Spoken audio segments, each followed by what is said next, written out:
በሌላው ሀገር ኮሚኒስታዊ አብዮት እንዲካሄድ እሳት ሲያቀጣጥሉ የኖሩ ናቸው። የራሳቸው ሀገር ዘውዳዊ መንግስት ግን ተጠብቆ እንዲኖር ማድረግ የቻሉ ናቸውና ውስብስብ ነው ነገሩ። የሚያስብለው ለዛ ነው። ደግሞ አይሁድነንም ይላሉ፣ የሶሎሞናዊ ዘር ሐረግነን ምናምን ይላሉና በጣም አስቸጋሪ ነው። አይሁድነት ምን ያህል ከቨር እንደሆነ ለሰይጣናዊ ኃይሎች በዚህ ነው የምንታዘበው። ጦርነትም ሲመጣ ምንም ሲመጣ ሌላው አይሁድ ነው ዋጋ የሚከፍለው፣ የሚጎዳው ሌላው ተራው ምስኪኑ አይሁድ ነው እንጂ እነዚህን ቢነካቸው የለም። ምክንያቱም እነሱ ናቸው የጦርነት ቀንሳሾች መጀመሪያውኑ፣ ግን በአይሁድነት ስም ነው የሚነግዱት። ይሄ ሁሉ እንግዲህ የቅድስና መንፈስ ያለበት ክርስቲያናዊ ማህበረሰብ እንዳይፈጠር፣ ክርስቲያናዊ መንግስት እንዳይኖር፣ እንደ ኢትዮጵያ አይነት ቅዱሳን ነገስታት በእነሱ ስር የሚመራ ህዝብ እንዳይኖር ነው እንግዲህ። ያንን ማየት አይፈልግም። በቃ ይሄ የፍሪሜሰን ኃይል የሚባለው ማለት ነው የዳዊትን መንግስት ማየት አይፈልግም። እና ይሄ ቦትሜ የተባለው ራሽያዊ የጽዮን ሽማግሌዎች የተባሉት የግድ የእስራኤል ጽዮናውያን ሳይሆኑ ፍሪሜሰኖች ናቸው ብሎ ገለጸ። ችግሩ እንግዲህ ያው ፍሪሜሰኖችም ቢሆኑ በከፊል አይሁድ መሆናቸው ነው።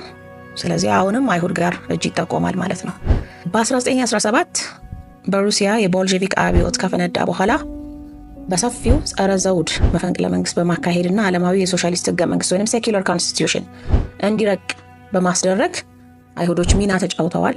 ስለዚህ በየቦታው አይሁዶች ሆኑ ማለት ነው። እንግዲህ የሁሉም ጥፋት እነሱ ላይ መደፍደፍ ጀመረ። ጸረ አይሁድ ንቅናቄም ተጠናከረ። እነሱ ደግሞ አንድ ሰው በአንድ አቅጣጫ ሲጠቃ ወደ ጽንፍ እየሄደ ይመጣል። ስለዚህ አይሁዶችም ጽንፍ መያዝ ጀመሩ ማለት ነው። ማለትም በጣም ይሄ ማርክሲስቱን የሴኩላሩና እግዚአብሔር የለሹን ሊበራል፣ በጣም ሌፍቲስት፣ በጣም ግራ ዘመም፣ አክራሪ ግራ ዘመም የሆነውን ጽንፍ እየያዙ እውነትም የሚወነጀሉበትን ወንጀል በቃ እያሳዩ መጡ ማለት ነው። እነሱም ራሳቸውና እየተካረረ መጣ ነገሩ። ጽሁፉ ቀስ ብሎ በሩሲያ ስደተኞች በኩል አውሮፓ ገባ። ጸረ አይሁድ ንቅናቄ በዛ፣ እስከ አሜሪካ ተሰራጨ። ከዛ አረብ አካቹ ተው፣ ይሄ ዶክመንት ፈጠራ ነው፣ ከዚህ በፊት በትንሹ እዚህም እዛም ሲጠረቃቀም የኖረ ጽሁፍ ነው። በፓምፍሌት ደረጃ ተጀምሮ በልብ ወለድ በኩል አልፎ የመጣ ጽሁፍ ነው እና አይሁዶችን ለማጥቃት ሆን ተብሎ የተቀነባበረ ነው ተው እያሉ ብዙዎች በጋዜጣ በመጽሐፍ በመሳሰሉት ሞገቱ። ነገር ግን ነገሩን ሊያስቀሩት አልቻሉም። በአሳዛኝ ሁኔታ ያ እንግዲህ በናዚ ጀርመን የታየው በሚሊዮን የሚቆጠሩ አይሁዶች በአሳዛኝ ሁኔታ የተጨፈጨፉበት የታሪክ ምዕራፍም ተከሰተ ማለት ነው። ያ ብቻም አይደለም፣ በየቦታው ብዙ ስደትና እንግልት፣ በሩሲያም እንደዛው ብዙ አይነት በደል አይሁዶች ላይ እንዲደርስባቸው ምክንያት ሆነ። እንግዲህ ኤትኒክ አይሁድ መሆን አንድ ነገር ነው። ቅድም እንዳልኳችሁ መንፈሳዊ ድቅል ሆኖ አይሁድ ሳይሆኑ አይሁድ ነን ማለት ደግሞ ሌላ ችግር ነው።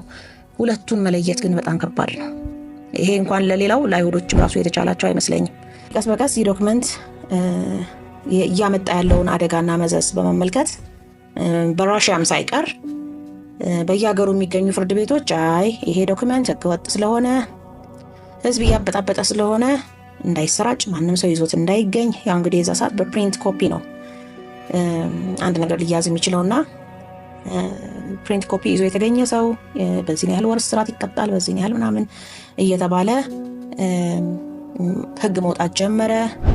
ኋላ ግን ይሄ ህግ ተነሳ። ምክንያቱም ማወቅ አለበት ሰው እዛ ዶክመንት whoever wrote it ማንም ይጻፈው ማን እየተከናወነ ያለ ነገር ስለሆነ ሁሉም በአይኑ ሊያየው የሚችለው ነገር ስለሆነ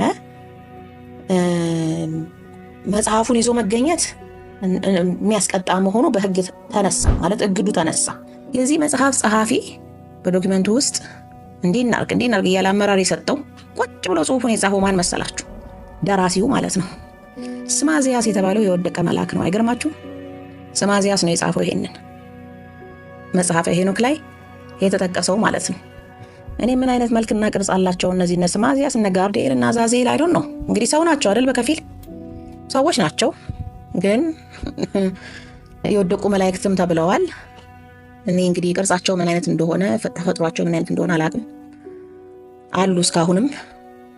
እና እነዚህ የወደቁ መላእክት በእውቀትና በጥበብ ነው የሚገቡብን። ዝም ብለው እንደ ዲያብሎስ እና እንደ በሲኦል እንደተጣሉ ሰይጣኖች ዝም ብሎ በክፋት ስራ ከሰው ጋር ተዋህዶ አሳስቶ አስገድሎ አሰርቆ አዘምቶ ምናምን በሚለው ብቻ አይደለም። ድቅሎች ስለሆኑ ከሰውና ከወደቁ መላእክት የተገኙ ድቅሎች ስለሆኑ የነሱ ዘሮች ማለት ነው። እንደ ሰው በየቦታው እየተገኙ አመራር ይሰጣሉ፣ እንደ ሰው ይጽፋሉ፣ እንደ ሰው ኤጀንቶች አሏቸው፣ እንደ ሰው ዘር አላቸው፣ የዘር ሐረግ አላቸው፣ የሚያዙት የራሳቸው ጀሌ የራሳቸው ማህበር አላቸው። ስለዚህ እነሱ ናቸው እንግዲህ ይህን ዶክመንት የጻፉት ማለት ነው እንጂ አንድ ሌዋዊ ሽማግሌ ወይንም አንድ ከይሁዳ ነገድ የተገኘ እስራኤላዊ ጂው ወይም ምናምን አይደሉም ማለት ነው ይሄን የጻፉት። ግን እኛ የወደቅነው መላእክት እያሉ ስለማይጽፉ ራሳቸውን እንግዲህ እኛ አይሁዶች እያሉ ጽፈዋል ማለት ነው። ስለዚህ በዓለም ዙሪያ እንግዲህ በየአብዮቶቹ ዋዜማ በፈረንሳይም ይሁን በጣሊያንም ይሁን በራሽያም ይሁን በኢትዮጵያ እዚህ ጽሁፍ ላይ ያለው ሐሳብ እንዲሰራጭና አንድ በአንድ ስራ ላይ እንዲውል የሚያደርጉት እነዚህ የሰማዚያስ ድቅሎች ናቸው ማለት ነው። አይሁድ ሳይሆኑ አይሁድ ነን የሚሉ የዘውዳዊ መንግስት እንዲገረሰስ ትልቁን ስራ የሰሩት ኃይሎች እነዚህ ናቸው። እነሱ ግን እዛው አውሮፓ ላይ የራሳቸውን ዘውዳዊ መንግስት መስርተው አይሁድ ነን ብለው ቁጭ ብለዋል ማለት ነው። ደቂቀ እስጢፋም አልናቸው ምንም አልናቸው። እኛ ሀገርም እንግዲህ ያው በጥቅሉ የጥፋት ኃይሎች ናቸው። በቃ ያው የግድ ለድንግል ማርያም አንሰግድም ለመስቀል አንሰግድም እያሉ ብቻ አይደለም ደቂቀ እስጢፋዎች የሚመጡት። አንዳንዴ የብሔር ብሔረሰቦች መብት ተቆርቋሪ ሆነው ይመጣሉ። አንዳንዴ ስለ ሴኩላር ኮንስቲቱሽን፣ አንዳንዴ ስለ ኢኮኖሚክስ እያወሩም ይመጣሉ ማለት ነው በእኛ ዘመን።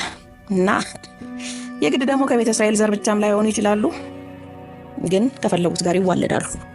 በነገራችን ላይ ይሄ ቅድም እንዳልኳችሁ በክርስትና ውስጥ ብቻም ሳይሆን በአረቡ ዓለምም በእስልምና ውስጥ በደንብ አሉ። ዛር ወላጆች በደንብ አድርገው አሉ። ይሄ የማያቋርጠው የመካከለኛው ምስራቅ ጦርነት በነገራችን ላይ የእነሱ ስራ ነው ብዬ ነው የማስበው። ነውም ደግሞ ሌላ ምን ከየትም ሊመጣ አይችልም። በጽዮናዊነት የእስራኤል አይሁዳዊ እንቅስቃሴ ውስጥም በደንብ አሉ። በዛ በኩልም ጽንፉን ወጥረው ይዘዋል። ከእነሱ ጋር ምንም ንክኪ የሌላቸው የዋህ አይሁዶችንም መጠቀሚያ ያደርጋሉ። ከዚያ እነሱን መልሰው ያስመታሉ። ሁላችንንም እንደዛው ነው የሚያደርጉን ማለት ነው። ስለዚህ እንግዲህ እነዚህ ኃይላት የሚለዩትና የሚሸነፉት በምንድን ነው ካል 3 ነገሮች ናቸው የሚታዩኝ ባጭሩ ለማስቀመጥ ያህል። በመጀመሪያ ደረጃ በእግዚአብሔር ኃይል ነው የሚሸነፉት። ታላቅ መንፈሳዊ ጉልበት ያለው ትውልድ ነው የሚያስፈልገው፣ ወይም ደግሞ ታላላቅ ቅዱሳን ያስፈልጋሉ። እነዚህን አስረው የሚጠርቁ በደንብ አድርገው ወደ ሲኦል የሚያወርዱ 60,000 አጋንንት 60,000 ዛር ወላጆችን አንስተው ተራራ አንቀጥቅጠው ከፍተው ወደ ጥልቁ ሰደው የሚያስሩ ታላላቅ ቅዱሳን እንደና አቡነ ቆስጦስ ያሉ እንደና አባ ሳሙኤል ዘደብረ ወገግ ያሉ እንደነዚህ አይነት ቅዱሳን ናቸው በመጀመሪያ መድኃኒቶቻቸው እነሱ ናቸው። ከዛ ደግሞ በእነሱ ምክር በእነሱ አመራር የሚሄዱ የገባቸው ነገስታት ሲኖሩ ልክ ያገቧቸዋል ማለት ነው። ልክ እንዳዚህ ጽራ ያገው ማየት የሚችሉ ወይንም በቅዱሳን ምክር የሚመሩ መንፈሳዊያን ነገስታት ያስፈልጋሉ። እንዲሁም መንፈሳዊ ትውልድም ያስፈልጋል። ከነዚህ ራሱን መጠበቅ የሚችል መንፈሳዊ የሆነ በእግዚአብሔር ቃል የሚመራ ትውልድ ያስፈልጋል ማለት ነው። ሁለተኛው እነሱን መመከቻ ኃይል ደግሞ በእውቀት ነው የምንታገላቸው። የኔ አቅም እዚህ አካባቢ ነው ብዬ ነው የማስበው። እኔን መሰል ሰዎች በእውቀት ማለት የእነሱ ሀሳብ ምንድን ነው? ከእግዚአብሔር ተጻራሪ የሆነው አመለካከታቸው፣ ፖለቲካችን፣ ኢኮኖሚክሳችን፣ የስርዓተ ትምህርታችን፣ ስለ ግብርና፣ ስለ ሕክምና፣ ስለምን ያለን አስተሳሰብ ላይ ምን በርዘዋል? መሆን የነበረበት እንዴት ነው? ስለዚህ እንዴት እናስተካክለው? ሃይማኖታችን ውስጥ ምን በርዘዋል? እንዴት እናስተካክለው? ወደ ትክክለኛው እንዴት እንምጣ? መነሻ የሌለን እኮ ህዝቦች አይደለንም። ከማንም በላይ መነሻ ኢትዮጵያውያን አለን። እናውቃለን ወዴት መሄድ እንዳለብን እኮ። ችግሩ ግን የሚያጠራጥሩን ብዙዎች ናቸው። እና ያንን አጽንቶ መያዝና ከራሳችን ጋር ማዋሃድ፣ ማወቅ፣ መረዳት፣ የእግዚአብሔርን እርዳታ መጠየቅ፣ በእግዚአብሔር ኃይል መሄድ፣ ውስጣዊ ብርሃን እንዲሰጠን ነገሮችን የምንለይበት እንደ እግዚአብሔር ሕግ እንደ እግዚአብሔር ፍላጎት ሁሉንም ሴክተሮች በዛ አይን ቃኝተን እኛ ራሳችን ያንን ምን ተገብር ሆነን መገኘት። ይሄ ነው ሁለተኛው። ሶስተኛው ደግሞ እንግዲህ በጦርነት ነው። ጦርነት ሲመጡ በጦርነት ራስን መመከት፣ ሌላ ምንም ምርጫ ስለሌለ ችግሩ ያው እኛኑ ነው የሚያባሉን። እነሱን አነስማዚያስን አናገኘውም መቼም በጦርነት ላይ ግን ጦርነት በማስነሳት ኢትዮጵያን እርስ በርስ እንዲጨፋጭፉ ሊሆን ይችላል፣ ወይም የውጭ ወራሪ እንዲመጣባቸው በማድረግም ሊሆን ይችላል። የፈለጉትን ቡድን ጃስ እያሉ እያስነሱ የሚያመጡት ነገር አለ። ከመሞት መሰንበት እያሉ ራስን መመከት ይሄ ትልቅ ነገር ነው። ዘላቂው መፍትሄ ግን ይሄ አይደለም። ዘላቂው መፍትሄ መንፈሳዊው መፍትሄ ነው። ምክንያቱም ጦርነት ብዙውን ጊዜ መልሶ የሚጠቅመው ማንን ነው? እነሱ ነው። እነዚህ ነው የጨለማ ኃይላት። ምክንያቱም የደም ግብር ያገኛሉ፣ በዛ ውስጥ ይጠናከራሉ። አሸንፈን ሊሆን ይችላል። የጣሊያን ወራሪዎች ኢትዮጵያ ሲመጡ ያው በእነሱ ማዚያስ የሚመሩ ናቸው ፋሺስቶች ማለት። የሚገርመኝ እነሱ እነ ናዚ እነ ፋሺስት ምናምን እነሱ ክርስቲያን ሆነው ሞተው እነሱ አይሁዶችን መጨፍጨፋቸው ይገርመኛል። እነሱ ራሳቸው የሰማዚያስ ሌላ ብራንች ናቸውና ሊወሩን ወደ ኢትዮጵያ ሲመጡ ያው በጦርነት መጡ። በጦርነት መከትን፣ ግን ደም ፈሷል። እርግጥ ነው ሰማዕትነት ነው፣ ትልቅ አኩሪ ድል ነው። ከዛ በኋላ ግን በአይዲዮሎጂ መልሰው ካሸነፉን ደግሞ የመጀመሪያውን ሁለቱን የቤት ስራ አልሰራንም ማለት ነው። በመንፈሳዊ ኃይል ማሸነፍና በእውቀት ማሸነፍ ሁለቱን ሳንሰራ በጦርነት በመመከት ብቻ የምንሄድ ከሆነ ያው አይዘልቅም ማለት ነው። ዞረን ለነሱ ፍላጎት አንበርካኪዎች ሆነን ራሳችን ተከፋፍለን እርስ በርስ እንከራከራለን። ምን እያልን ማርያም ታማልዳለች አታማልድም፣ ለኢትዮጵያ ችግር ተጠያቂ ትግሬ ነው አማራ እያልን ኦሮሞ ነው ወይስ ወላይታ እያልን ያው የነሱን እቅድ ስንተገብር እንኖራለን ማለት ነው። አይናችንን ግን ወደ ትክክለኛው ጠላት አዙረን በእግዚአብሔር ቃል ብንመረምራቸው ወደ the source of the problem እንደርስበታለን ማለት ነው።